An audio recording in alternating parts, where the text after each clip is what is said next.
Good afternoon and welcome to this April Residential Property Forum. Just letting people in so while everyone's getting seated. Just to say thank you for attending again.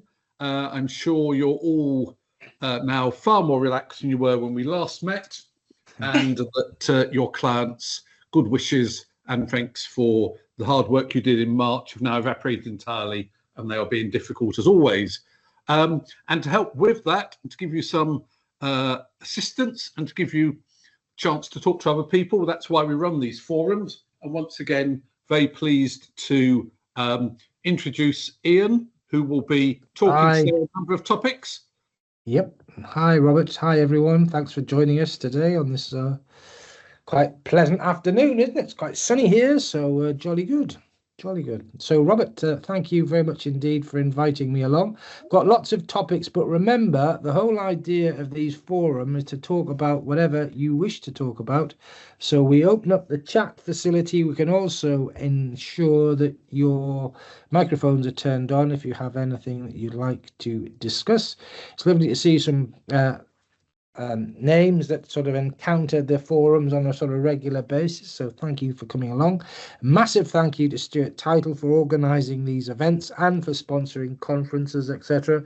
For those of you that are familiar with Stewart Title, Robert and the team, they are title indemnity insurers able to do a number of things, provide online policies and also to provide bespoke services. So we'll be talking to Robert about some of the issues that I think the profession is currently encountering. I think someone's just taken control of the slides, which is a bit strange. Just bear with me. Don't know why that is, but we'll try and get the slides back in a second. There we go. So yeah, we'll be talking to Robert about some issues with regard to restrictive covenants, but massive thank you to Stewart Title for inviting me along and for organising these events. So in addition to providing great title indemnity products, they also support the legal profession by organising events such as this, live CPD training events and conferences, etc. So Robert Kelly's details are on slide along with his colleague Frederick Ullman. Anyone has any questions or queries, please contact me at my email address as shown. And what we will do is we will have a look at some issues. Robert, can you share, please, your knowledge with regard to Stewart Title's online cover and bespoke cover as shown on the slide here? Yes, well, as you know, the whole purpose behind Stewart Solution, which we launched now almost 9 years ago now, and are continually improving, is to give you a very quick way of obtaining properly written, underwritten policies for up to about 150 different risks in the standard residential transactions, cover up to £20 million for most popular risks, and 3 million for other risks. The idea is that you can go from start to finish, put in the property details and get a quote within 90 seconds. You can then share that with the other side, keep it on your file. The quote remains live for 6 months on the system, and then you go in and date it. So it's very important. You are the one who will be issuing it, so you are in control. And as we saw at the end of last month, this meant that where you were working outside of normal hours, you were able to go on, order and issue a policy and therefore protect your client. Along with that, we have still our underwriting team dealing with bespoke matters and those matters which just don't fit onto Solution. We have increased our team by 5 since the start of the year, and we have some new people who will be joining very soon. So we are bolstering the team. Again, that's about giving you the confidence in our performance that you know we'll be there to support you. So both ways work together to try and give you the assistance you need to be part of the armoury, which you can use to deal with the problems and hurdles that your clients and you will face in a transaction. Thanks very much, Robert. Thank you for that. Again, contact details on the slide there. Useful websites, I always refer to people to just have a quick look at that. I was looking at property protocols recently, and there's been some additions to the boundary dispute protocol that's well worth having a look at. Please have a look at that if you haven't seen it already. I spent quite a bit of time just recently having a long, hard look at that issue and looking at issues associated with boundaries. Don't know if you've seen, I'll be talking about this in a minute or two. There's been quite a bit of case law referred to in the newspapers about boundary disputes. I don't know which newspaper it was, but someone sent something to me on LinkedIn about a couple that had been embroiled in a boundary dispute concerning a few inches of garden that had led to legal costs of over £100,000. So have a look, please, at Property Protocols, Boundary Dispute Protocol. It's really, really useful. I also have a look at Property Law, Daily Mail. Thanks, Zara. Yeah. Property Law UK, the April edition was... Sorry, the March edition was out just recently. The April edition will be out shortly. And again, lots of interesting stuff in there, sponsored by Stewart Title. We've also got Leasehold Knowledge Partnership and Leasehold Advisory Service website, well worth a look at. There's quite a bit of new stuff on the Leasehold Advisory Service website. Before I look at the topics that I want to talk about, however, I'm delighted to say that my dear friend Sarah Keegan of the CS Partnership is with us this afternoon. Good afternoon, Sarah. Lovely for you to come along. Thanks, Zara, for looking at that Daily Mail article that I saw over the weekend. So that just highlights some of the problems. But Sarah, if we can get you on microphone, I think you'd like to say a few words about the work that you're doing in the CS Partnership and looking at implementing behaviours in conveyancing. Sarah, if you don't mind, I'm happy to take charge of the slides and we'll move them along as and when required. I'm not particularly good at the job, but I promise to try my best. There's only 3, and they're not long, and you know I can go on. I don't need a slide to help me wang on about property, do I? Okay. Anyway, thanks for coming along, Sarah. Lovely to see you. And you. Shall I start? Yes, good. Yes, good. Please do. I'm delighted to be here. I'm pretty pleased to put the chocolate down, which is a sentence I didn't think I'd ever say in life. But this was a big year for us and our family, so I ate a lot of chocolate. I hope you all did too, or not, as the case may be. So it's lovely to be here with you all. I always love speaking with Ian because I tend to write a billion notes, even though I'm no longer in practice. I qualified in 1996, just to give you a bit of background about me, as a property lawyer. And even though I'm not in practice and haven't been for something like 12 years, when Ian speaks, I still make copious notes and then take them to people in a sort of, this is what Ian said. Even my poor mother has been told about her tree at the border of her house to make sure that it's got a tree surgeon coming to look at it because of Ian's advice about overhanging trees and the liability for the owners. But let me tell you about us. The CS Partnership, well, we are ex-practitioners. We set up in 2012 because we jumped out of private practice to do what we do now, which is help law firms modernise the way they deliver their services. And that's a really easy sentence to say. It's not so easy to put into practice because, as you well all know, every firm is different. Every team in every firm is different. So there is never a one-size-fits-all solution to property, and anybody that says otherwise hasn't practiced for sure. And one of the things I'm going to talk to you about today, just for 5 minutes, is about implementing behaviours in conveyancing. And I usually, when I say that, mean compliance behaviours, but it can be any kind of behaviour. And I think I always go back to the compliance because of a situation that happened to me in 2005 when I'd recently taken over as head of department at a firm called Panonis in Manchester. And within a few weeks of being there, I had to go and visit. Soccer came to visit us, a serious and organised crime agency. They now called the NCA, but formerly they were called Soccer. And they came to visit us because of a series of naughty people that had been money laundering around the Northwest. And as part of that entire transaction all over the Northwest, Panonis was involved in it.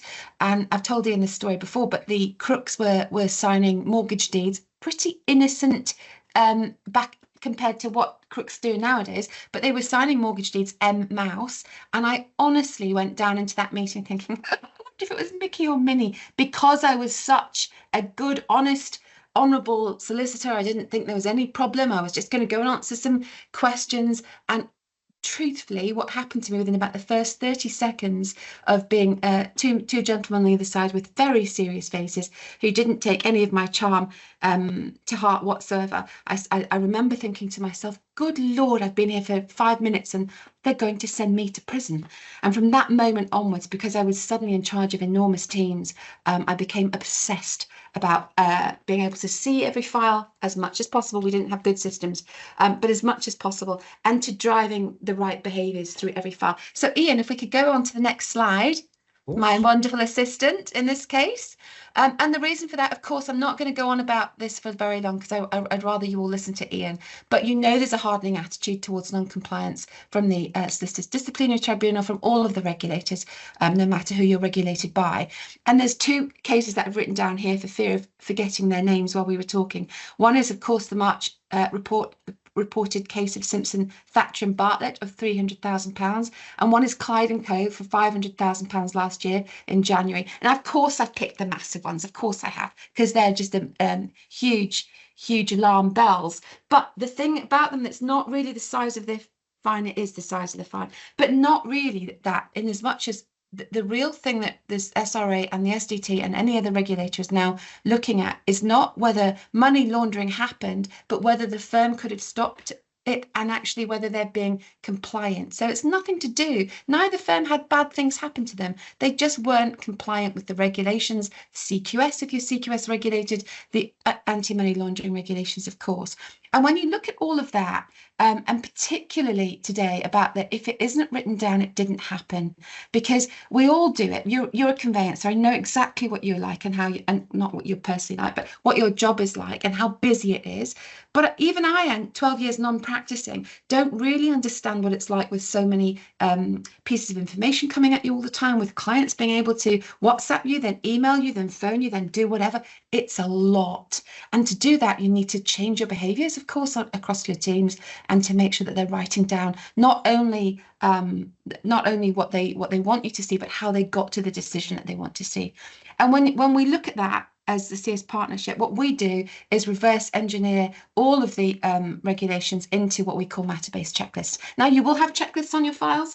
I was going to find you one to hold up to the screen, but I thought that might be a little bit patronising. I don't mean it to be patronising at all. But if you're using checklists in the way that we used to use them, where you staple them to the left-hand side of the file note, maybe it's time to revise that slightly, in as much as now you need to be looking at operational risks, of course, for your insurers, anti-fraud risks, and of course your anti-money laundering checklist risks, compliance checklists already. We do sell matter-based checklists. We're about to go online. Very excited. I think we're hitting the button tonight.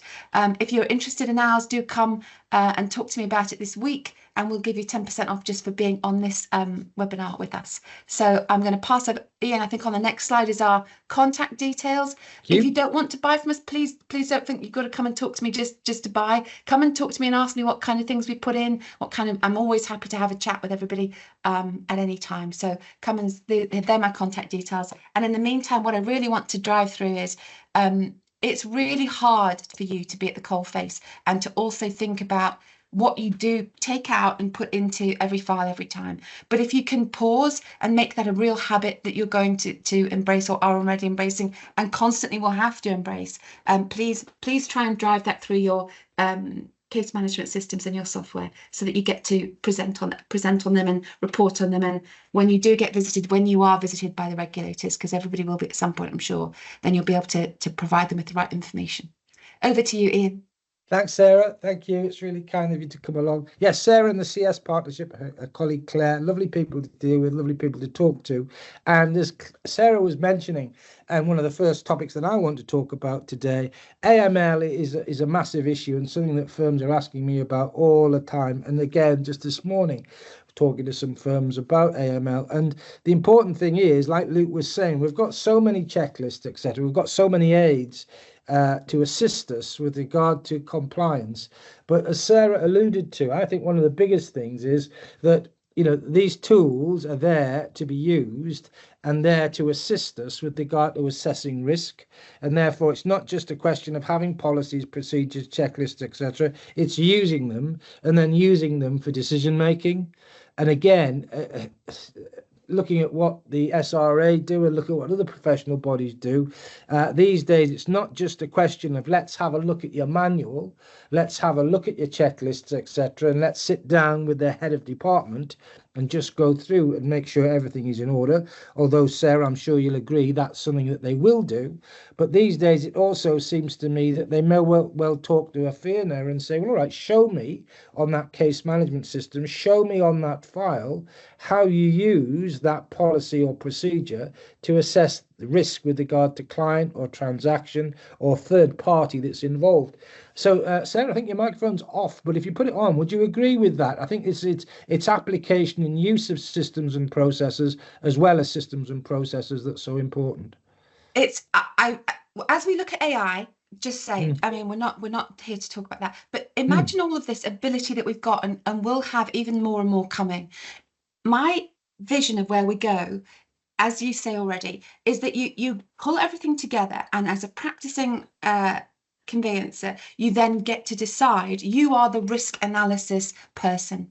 And so you look at, as Luke says, you look at your checklist, so you look at whatever you've got and what you haven't got. You get a feel for it. I know that's a really old-fashioned thing to say these days, isn't it? But if you remember, Ian, we used to have a feel for a file, and that's still a thing now. Of course it is. You get all of the information. You get a funny feeling, but you get that. But what the SRA is specifically, and I'm always going to be talking about the SRA because I am an SRA regulated beast, but it obviously applies to all regulators. What they really want to know is not only that there's a tick box that says the complex search was done, but that you, Luke Jackson or Sarah Keegan or Ian Quayle, have actually looked at it, thought about it, and then yourself have written down in a free form box that you've considered it and you've looked at it and you've thought about it and it's fine to go. So, I mean, you could have a checklist. I sell checklists, but we also sell the ability to grow. And I can't think of the right words now. Claire will be smacking my legs under the desk if she was in the same city. But to write that you've considered it and to what your decisions are. That's the point, isn't it? That you want to write down your considerations. Yeah, you're right. And because you might not remember in 10 years. You certainly won't remember in 5 minutes if you're me. Exactly. Well, yeah. So thanks for that. Yeah, that's great. So the important thing here is not only having policies and procedures, but adhering to them. Talking to a firm recently, and their systems and process were absolutely fantastic on paper, and then you had a look at what the firm was actually doing, and some FINAs were sticking to the letter, to the policies and procedures. Others had revised versions and was doing their own thing, etc., which was making a mockery of the system and process that the firm had and that appeared to be working. So AMLs, watch out for the risk of inspection, as Sarah was saying, that professional bodies will be out looking at firms. Look at your policies and procedures, look at your data and see whether they need reviewing. When the CQS was last sort of amended, one of the things that I noted was the fact that they were really interested in firms keeping registers of when policies and procedures were reviewed. And I was talking to a firm just recently, and they were saying that because of their professional indemnity insurer being concerned about the volume of work that they were doing that was leasehold and the volume of work that they were doing with clients that weren't local to the firm, and that they were dealing with work via email and via virtual meetings, etc., and the proportion of that work that was international work, the insurers were getting jumpy. And so the firm had decided that they were going to, as far as resi conveyancing was concerned, pivot and start doing more work with local clients. And the issue there is, well, if you're doing that, are your policies and procedures changing to take into account the changing workload and the changing type of client? Now, in those circumstances, your risk exposure is reducing. But let's assume that you as a firm have decided that instead of doing 80% local work to your offices, you're now going to revisit your website and look at attracting what I class as virtual clients, distance clients, etc. Are your policies and procedures changing as a consequence? Joe, we had a pre-application inspection from Lexel who were very conscious to ensure we're aware simply having them is insufficient. They need to be evidenced and that they're being used. That's exactly right, Joe. And I think that's the point that Sarah was alluding to, and that most professional persons advising law firms are saying, look, it's not enough to have policies and procedures. Are your staff being trained? to use those policies and procedures? Are they being reviewed? And so if we're assessing risk with regard to clients and we're saying that Mr. and Mrs. Brown are low risk clients, have we got our workings out in our little sort of checklist, as Sarah alluded to, so that we can actually say, well, we've considered X, Y, and Z, and we consider these clients are low risk? And then is there procedure during the transaction to say, well, hang on a minute, we assess this as a low risk transaction, but because of A, B, and C, we're now saying that this is medium risk. So again, just in an earlier webinar this morning, I was saying, what about a situation where you get instructions from Mr. Brown, who's a client of long standing with your firm, who has purchased 8 semi-detached properties in the Huddersfield area in the last 20 years. Each of those transactions has been undertaken by a member of your firm. He comes into the office with regards to the provision of instruction. There's no sort of distance work with him whatsoever. So you start off, we know the client, it's another purchase of another semi-detached property in Huddersfield. It's relatively low risk given our client risk assessment. And then he says, well, this transaction's unusual. It's the first time I'm bidding in connection with an online auction.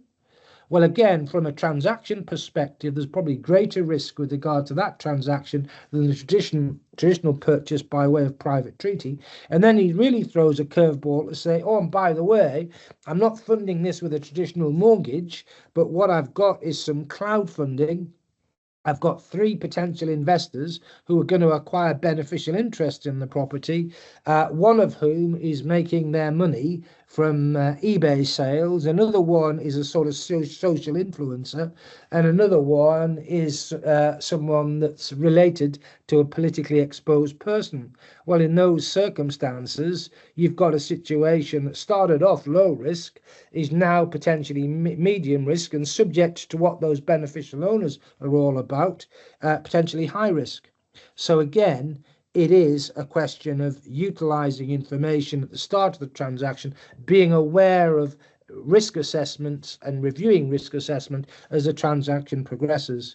You're right, everybody, about this being a real issue in connection with the amount of compliance work that you've got to do.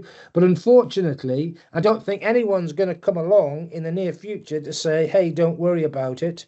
Hopefully AI and systems and processes being devised by companies such as Sarah's are going to take some of the heavy lifting away. But what I say in that is the benefit of that is you've then got more time to get to know clients, to talk to clients, to, as Sarah sort of touched on, something I describe as the sniff test. You know, does this smell right, or does it smell that there's risk here, or is there something not quite right about the client? Again, talking to someone this morning about a client who announced to a fee earner when sort of having an introductory meeting, lots of things were commonplace and perfectly acceptable, other than, oh, by the way, I've got 8 mobile telephones. Why would a strange client who's instructing you to act in connection with transactions have 8 mobile telephones? There may be a perfectly acceptable reason, 7 different businesses and a personal mobile telephone, or there could be some form of drug activity, criminal activity, that means there are numerous telephones, including burner phones and the like, that would immediately send alarm bells ringing. All I would say there is that's suspicious, and I'd want to ask the client why and find out a little more about the client, get to know the bigger picture about the client, think about sources of wealth rather than sources of funds in that context. I think that's an interesting point, Joe, about professional indemnity insurers. They're alive, aren't they, to the fact that they're wanting to see policies and reviews. And I think the other thing, Joe, is data. You know, what sort of percentage of residential leasehold work are you doing that has BSA related issues, for example? Or, you know, what sort of percentage of clients are clients that are never coming into the office, or are clients that are resident abroad? All these sorts of things can have a bearing on A, premium, and also B, whether an insurer is willing to take you on or not. So AML, in short, be alive to the fact that there are some whopping great fines out there. Be alive to the fact that you not only need to think about AML when onboarding clients, but need to think about risk associated with AML and other issues during the life of the transaction as well, and making sure if you've got policies and procedures, you're reviewing them, and particularly if you're pivoting or having a change of emphasis with regard to the work that you're doing, are your policies and procedures fit for purpose? At the very least, if we're saying, right, we're going to take on this type of work, or we're opening a new office, is it necessary just to undertake a review and to make a note that we've reviewed our policies and procedures in the light of opening up a new branch office in the suburbs or in a city centre, for example? Luke, hi Luke. Before exchange can take place, all our checklists are reviewed by a caseworker, reviewed and signed off by a yeah, brilliant. I mean, that's the point there, isn't it? And that review could be done independently, or it could be done by you, Luke.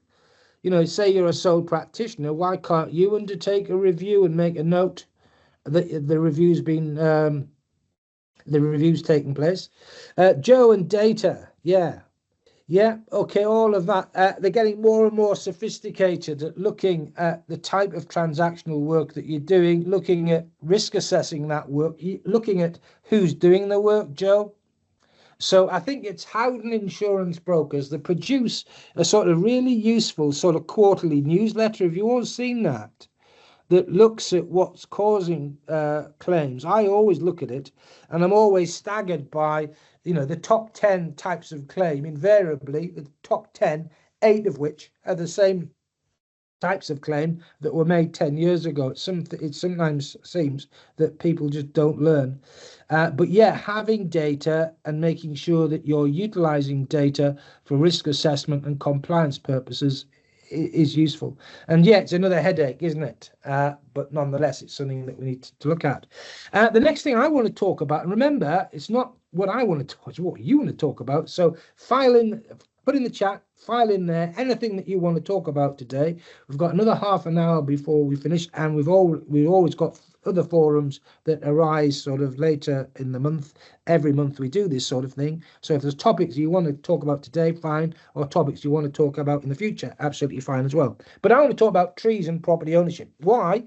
Because I do loads of work with the Institute of Highway Engineers. In fact, tomorrow I'm down in Swansea doing a presentation for the Highways Department of the relevant county council or city council, I'm not sure which. But one of the things they always talk to me about are trees and tree issues associated with the highway. So let's start with a bit of bad news. If your client owns a property that abuts a public highway and there are trees on your client's property, does your client understand and appreciate the risk associated with a tree coming down on a member of the public using the public highway, and that individual sustaining personal injury or, heaven forbid, even worse, or damage to their property? What is the liability of an adjoining landowner? Well, it's a really interesting topic. If a tree comes down in a storm and the tree is healthy, there is no liability. If, on the other hand, the tree is diseased or suffering from dieback or whatever, Dutch elm disease, whatever it may be, then there is the potential for the landowner to be liable. Therefore, there's an obligation on the owner of that property to undertake a risk assessment with regard to the state and condition of trees on the property that have the potential to fall on the public highway. And that means either the landowner having sufficient knowledge to be able to identify disease or danger, or the instruction of an arborologist to fulfill that role. One of the things the Institute of Highway Engineers are very interested in, county councils and city councils are very interested in, is the tree and the tree roots on the highway or on land abutting the highway that is within the highway for the purposes of the Highway Act, or is it out with the highway and therefore the responsibility of an adjoining landowner? So in my experience, I think very few firms tell the client about the risk associated with land ownership and trees where the land abuts the public highway. Now, I'm not saying that you write your client a 30-page essay on the law relating to trees and the highway. All I think it's necessary for you to do is to explain to the client risk and there is risk, and explain to the client what the client ought to do in order to mitigate or eradicate that risk. It's like planning issues. Unless you hold yourself out as a planning expert, you're not expected to give clients detailed advice about planning and planning conditions, other than to explain to the client the current planning status of the property that's being acquired. Where the client is carrying out development relating to the property, then I would always say in the retainer and the report, unless you're comfortable in doing so, you'd explain to the client that you're not giving advice with regard to planning issues associated with development. So again, all I'm saying is you're indicating to client the existence of risk. You're not determining the extent of the risk as it applies to trees. But of course, we can use that example as applicable to all other types of risk in the conveyancing process. Meanwhile, we've got in the chat a question from CRL. Party wall awards. Party A is doing building work on party wall as per party wall agreement. Party B is the adjoining owner and is selling. Do new owners of the adjoining property take the benefit of the liability and damage clauses indemnity in the original party wall agreement? If not, how are owners protected? Anyone like to have a go at that? I have to concede that party wall agreements are not my bag at all. They're on my to-do list, on my wish list of things to look at. But anyone in that situation, how would you deal with it? So we're dealing with a conveyancing transaction, and we've got an existing party wall agreement, and we're concerned about potential liability or protection. Anyone aware of case law relating to this, or anyone able to assist? And we've got a question from Luke on fire risk assessments, and that is my bag, Luke, so I'm going to deal with that. But meanwhile, anyone help with regard to party wall awards?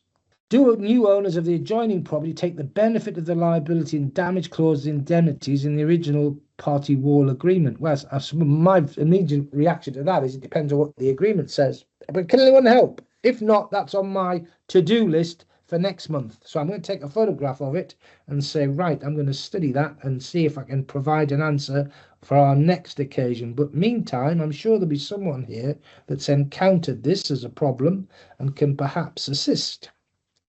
Ian, would it not be a bit like a warranty in a commercial development where you would go back to the original company and ask them to, or unless the agreement actually says and its successors and title, and ask them to change it? Yeah, I think so. But I'm not. I'm going to have a look at what a standard party wall agreement would say, Sarah. But yeah, that would make sense. Yeah. But I'm going to. Sorry, that's not much help. Right. Zara. Hi, Zara. Never seen one that passes on this, but they're rare, and sometimes people don't find out until later. So I'm going to have a look at it. Right, because I think that's a topic that's ripe for discussion on our next forum. So I'll do that if I may. You have to come back to me on the issue of transfers in shared ownership staircasing. Why do landlords need to reset the whole of the transfer to the housing association into the TP1? If we can reduce what goes into the TP1, should we be looking out for this? Well, I think we should be looking out for it, Zara. What are you doing at the moment on that? I'll just let you answer that. And meanwhile, I'm going to go back to Luke. Fire risk assessments. Right. I worry about fire risk assessments on the basis of three things. One, to what extent should I, as a resi conveyancer, be giving advice relating to fire risks? Okay, and therefore I would always, in my retainer, saying I'm not going to be giving advice on that issue. The second point, which Luke specifically asks about, is fire risk assessments on properties that don't have communal areas and don't historically need a fire risk assessment, but do now, courtesy of the 2021 legislation. When you say you're getting pushback on the vast majority of matters, is this a situation where you're getting pushback because of lenders, Luke? If you could answer that for me, that would be great. Zara's saying at the moment, meeting a lot of resistance for housing associations who want to put in second estate service charges for doing nothing. Yes, I'm seeing that, Zara. And again, what are housing associations doing when you raised this as an issue, Zara? Yeah, again, external wall issues should be considered. The other point here, though, Zara, is I'm worried about giving advice relating to fire risk issues on the basis that, am I qualified to give advice? All we can do is recommend to clients that surveyor or fire safety surveyors provide advice relating to it. I don't think we can do much more than that. So let's just have a look at that. So we've got party wall awards, which I need to do some work on. Fire risk assessments, Luke's issue. Anyone got any case law on that? I haven't seen any on it, but I'll have a check out if I can. We're all aware of problems with EWS1s, aren't we? And again, someone was asking me about this last week. They're not a fire certificate. So an EWS1 is a very limited value from a client's perspective, and again, isn't something that we should be advising on. Right, landlords refusing to sign them, stating they're not required. We ask them to provide evidence as to why, and usually quote the law prior to the 21 Act. Yeah, I think they are required to provide them, Luke. And the point is, if they're not provided, all you can do is say to your clients that it's not available. You can instruct, I think, the fire safety engineer or surveyor to give you some assistance on that and to assess risk. Right. Yeah, deeds of variation and fees are a major issue, Zara, aren't they? Is there anything, just thinking about housing associations, is there anything so that's government-driven, Zara, relating to fees for deeds of variation? Lynn, thank you. You've got the information on government publications. That's really useful. Thank you, Lynn. That might help you, Luke. And Zara, yeah, your section 121 issue is still an issue as well. I would have a look. There must be something that the government is doing with regard to this, Zara, or if it's not, is it not possible for someone to exert pressure on housing associations? In the good old days when I was doing work for a housing association, they would jump the moment the government said anything needed to be it was done, because they were concerned about funding issues. So I think that's the route I would take with regard to your deeds of variation issue, and Zara, your other issues with regard to the TP1 point that you mentioned too. Right, okay, £1,000 for a deed of variation. Is that not an administration charge, Zara, that has to be reasonable? Is it not? Have a look at the Leasehold Advisory Service website. But I'm sure the only thing that wouldn't constitute, all right, it's the legal fees for their lawyers. No, so it's not a management fee, it's not an administration charge as such. So I'm going to have a look at that, because it can't cost £1,000 for a deed of variation. I suppose if the landlord or housing association is producing an invoice from their lawyers, then you'd be obliged to pay it, and it's not an administration charge. But if the landlord is charging £1,000 and Luke's saying, well, it's going to cost £600 plus VAT for legal fees, then the balance is an administration charge, isn't it? Anyone encountered any sort of tactics that we could use in connection with housing associations? Well, yeah, that is madness, Zara. But what I'd be doing there is saying, of the £1,000 or £950, what are legal costs? And I would contend that the balance is a management fee. And I'll have a look at the Leasehold Advisory Service website on administration charges to see if there's a way of challenging it. What you do normally there, all of its legal costs are, right, so we're probably stuffed. If it is an administration charge, remember what you can do is pay under protest and then challenge by application to first-tier tribunal. Okay, all right, acquisition of freehold, vary estate service charge on the freehold, right. Okay, I'll have a look at that. We've asked for a fee if we prepare a document and use a precedent. Yeah, I mean, it is money for old rope, isn't it, Luke, really, in a lot of respects, which is what Zara was saying. I'm going to have a look and see if there's something that goes in the back of my mind about the government control of management of housing associations. I'm going to go back into my distant past and see what I can find out about it. I remember in the days I was doing housing association work, housing associations were borrowing billions from Canadian banks. I don't know why, but there were Canadian banks and pension funds were paying this particular housing association millions and millions of pounds for investment, and then it seemed to dry up. But that was going back a long time ago. Right. The boundary issues problem that I mentioned a little earlier. There's a case that I wanted to take you through if I can. And I'm just going to pull it up on the screen because I was looking at it earlier this morning. A case called White against Alder. Have you seen this one? Really interesting case, White against Alder.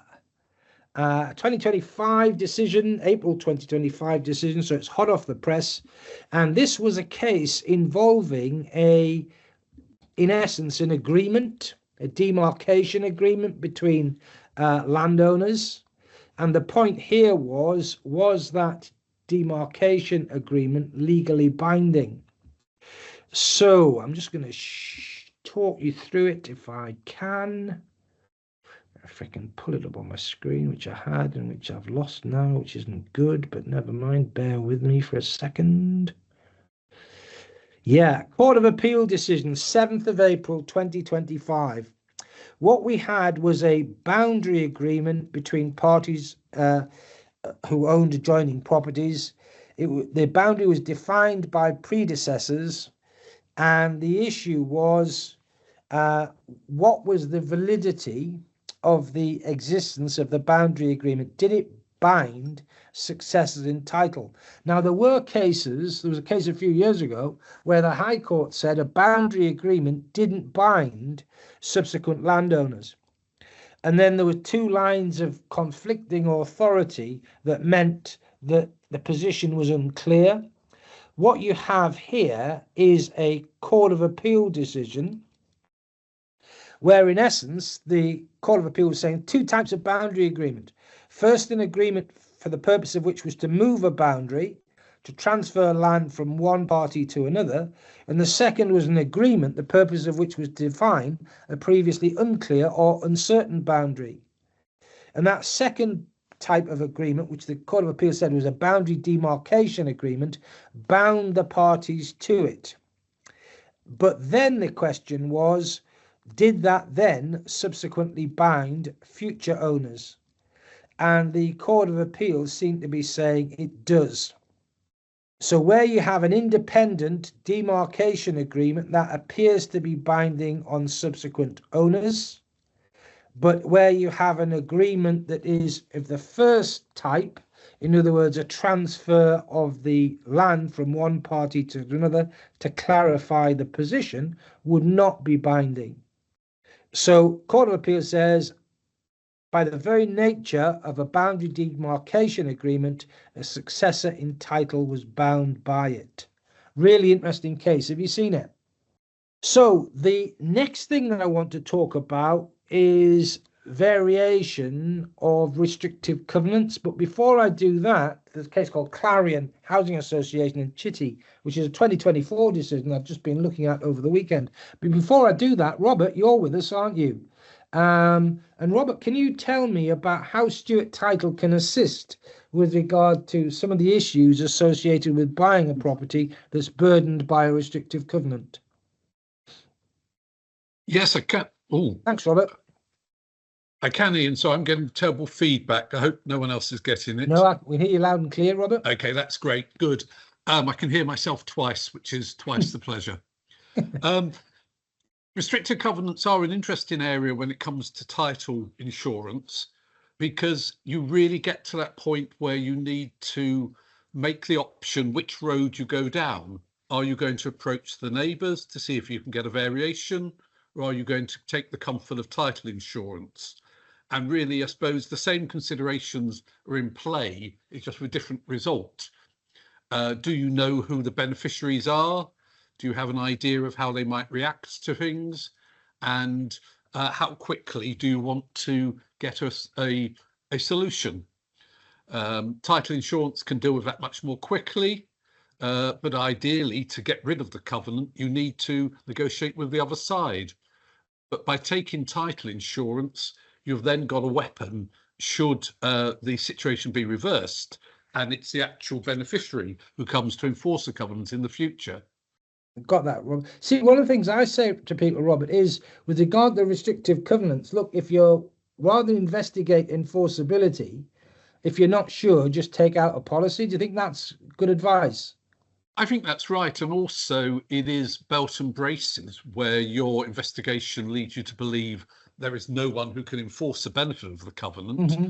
Mm-hmm. It's all very well to work on your knowledge and your experience, but if somebody does come out of the woodwork in the future, then it's always good to have a policy there to rely on.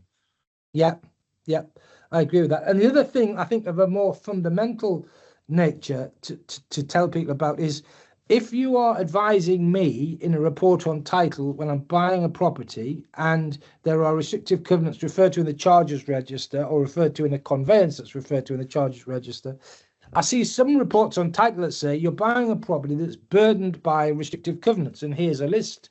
Well, that's not necessarily right, is it? I'm buying a property that appears to be burdened by restrictive covenants, but just because they're listed in the charges register or listed in a conveyance that's referred to in the charges register doesn't automatically mean those covenants are enforceable. And therefore, I think we've got to be careful about the wording that we use. You know, the covenants may be enforceable, but we haven't investigated to determine whether they are or not, nor have we investigated as to who may be able to enforce them. I think that might be a safe way of proceeding. I'm just looking at the case called Clarion Housing Association against Chitty, which is another one of these cases where someone who owned land that was burdened by a restrictive covenant wanted to seek a variation of the covenant by application to land tribunal. And the interesting thing about this case was it considered the sort of public interest in removal or variation of covenant, and that, you know, should a covenant be varied or modified, as such a modification or variation would be in the public interest. And what the court was saying in this case is that this point is a factor that the court should take into account. So it lists loads of different cases, including the Alexander Devine Children's Cancer Trust case that Robert and I know well. It lists loads of them where the courts were saying that public interest is an important factor in determining whether a covenant should be removed.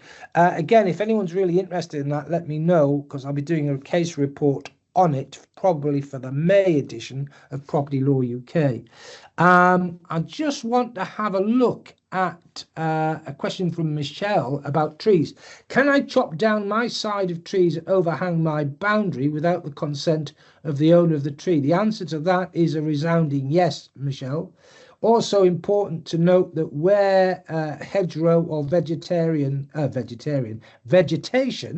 thinking about lunch, overhangs the public highway, the highway authority have the right to remove that variation by that vegetation by lopping or cutting it down. And Claire's just generated that party wall question, which we had a look at a little earlier. I'm just going to go back and have a look at a point that Sue made, I think. Where are we, Sue? Yeah. Right. Yeah, developers have a lot to answer for with regard to boundaries. I think the problem we have with regard to boundaries is that there isn't a sort of clear way of defining a legal boundary, and they are the bane of my life as well, Sue. The problem with boundaries is that if you have reference to measurement, then all you're doing is ascertaining the size of a plot. You're not identifying its location. And I think is it Germany, where what they do is they put a sort of little concrete plinth at the corner of a site and then measure the site from it. So you've got a sort of starting point for your data that then means that you can work out from measurement where your plot is. You can actually plot it, if you pardon the pun. But subject to that, it's a nightmare. Is anyone using national grid coordinates to fix the location of legal boundaries? I'm told that's a way of doing it, but I've never seen a deed or a contract that refers to national grid coordinates for those purposes. Right. Yeah.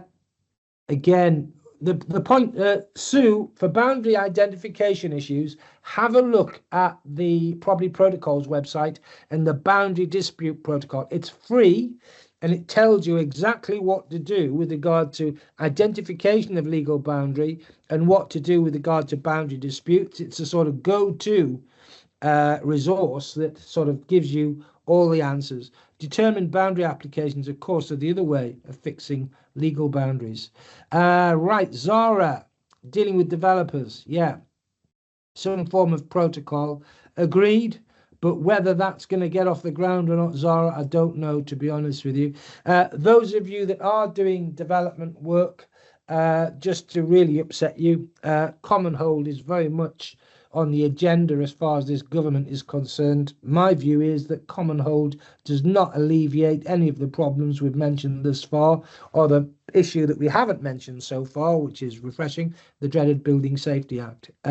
All common hold does is create another sort of raft of problems or issues. It doesn't resolve anything really, other than enabling owners of flats or apartments to say, well, I now own the freehold to the flat or the apartment instead of having a leasehold interest.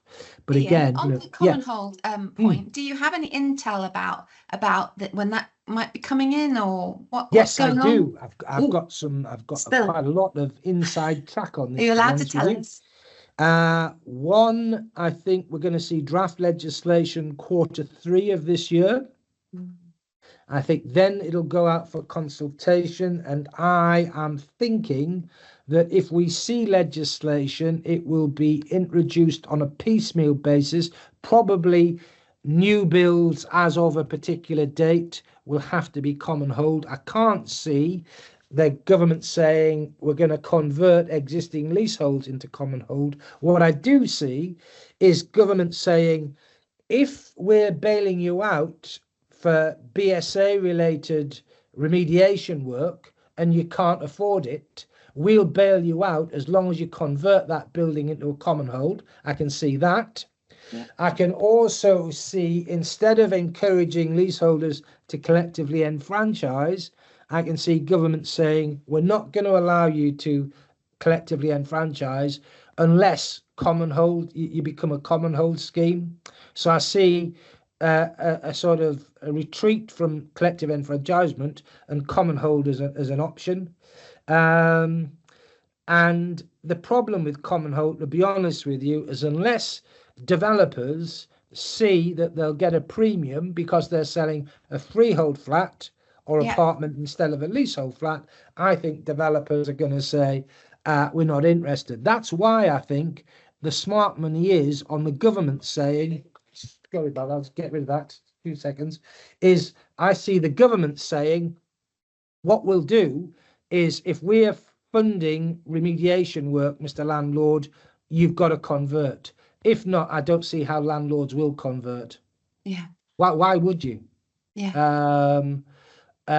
You might want to convert to common hold if you've got a potentially huge liability for Building Safety Act remediation work. But if that's the case, if I'm a leaseholder in that building, I wouldn't want to become a common hold, because then the Common Hold Association becomes responsible for the remediation cost. So all I've done is change nasty landlord to Common Hold Association, which I'm party to, and that is going to be responsible for remediation costs. So it's going to be a problem. So you're right, Joe. I think they're looking at new ones to start. I think they'll look at the lower growing fruit with regard to landlords who are wanting to bail out, to say, well, all right, you can bail out, but it bails out into a common hold scheme. People are asking me for common hold training at the moment, and what I'm saying to firms is, look, I think it's early days, but I've had 4 or 5 firms that have asked for internal training on common hold. And the other thing is, just between us, the Law Society have asked me to write a book on common hold, which I think we're looking at creating probably sometime autumn, winter this year. But again, that is a moving feast depending on where the government is and what this draft legislation looks like. Zara, yeah. Starter title in Australia isn't a good sort of example of common hold working, is it really, Zara? I think you're right on that. Yeah. Well, the only thing I would say, Joe, with regard to common hold, the only bit of comfort I can give you is this. When common hold was originally introduced in the Common Hold Leasehold Reform Act 2002, the government basically gave the profession 18 months or so of time to consider it before it went live.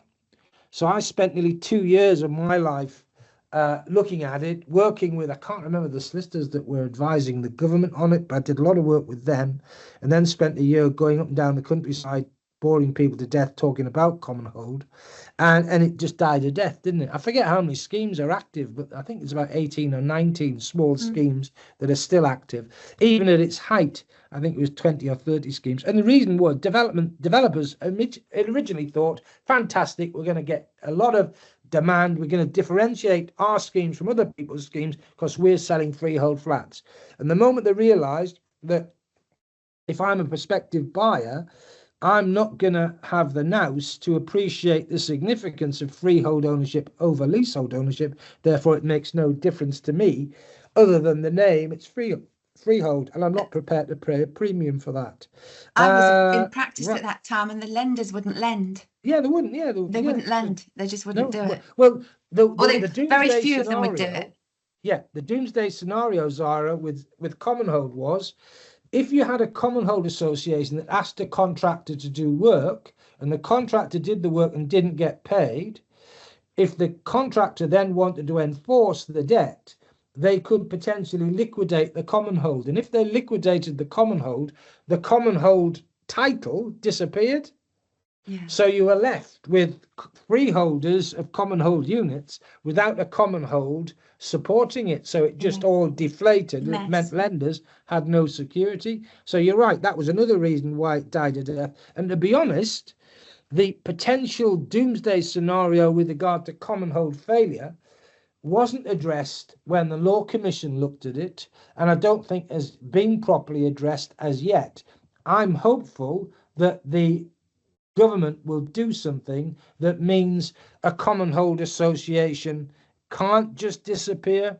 Yeah. The problem that was, I think it was the Law Commission, they came up with the idea of if the original common hold association became insolvent and was liquidated, that there'd be the opportunity to create a Phoenix Common Hold Association that took over the title. The problem with that is, if I'm a supplier to a common hold association and I know it can escape liability by dying off and creating a Phoenix, there's no way I'm going to do business with a common hold association in that context. So that was the other issue and the other problem with it. So before, I'm not going to take up loads of time, but both the old 2002 Act and the new possibility of legislation coming, is there a big difference that you know about, or not yet? You don't know? Not yet, no, it isn't. Yeah, I think structurally it's the same. I think there's tweaking around the edges. Watch this space. Yeah, exactly. CRL doesn't make mixed use. No, it doesn't actually. Mixed use schemes and indeed purely commercial schemes could theoretically work with common hold. So yeah, I mean, again, that wasn't something that lifted off with the old regime either. You know, the idea of having a mixed use common hold scheme didn't seem particularly attractive, but there was some benefit, particularly with regard to the equivalent of service charge in a mixed use scheme. So there was some potential benefits there, but nothing really happened with regard to last time around. As Sarah says, watch this space. Talking of watch this space, it's 1:30 and I am concerned about time, etc. Once again, we've ended up with more questions and answers, which is a good advertisement for the forum. So we've got issues with regard to party wall agreements, which is going to be number 1 on the agenda. Zara, I'm going to have a look to see what the connection is between housing associations and government to see if there's an angle there to put pressure on housing associations to alleviate some of the problems that you've got. As far as those cases are concerned, if anyone's interested, drop me a note and I can send you the sort of case reviews that I write up when they're written up, which should be shortly. In the meantime, thank you so much, Sarah, for coming along today. As ever, it is a delight. Thank you, Robert, for your assistance and contribution today. A massive thank you to Stewart Title for sponsoring this event and all the other support they give me and IQ Legal Training. And do come along to next time. Remember, anything you want to talk about, I pick topics just to get the sort of the ball rolling, but I'm really interested in topics that you want to talk about. So if you've got anything, fire away and we'll have a look at it next time. Meantime, if you're out in the sunshine, enjoy it. It's still sunny outside by the look of things. So enjoy your day. If you're back at work, I hope there's nothing too pressing and nothing too urgent. But as ever, appreciate everyone's time. Sarah, thank you so much. Robert, Kelly and the team, Stewart Title, thank you. Speak soon and stay safe. Bye-bye. Bye-bye.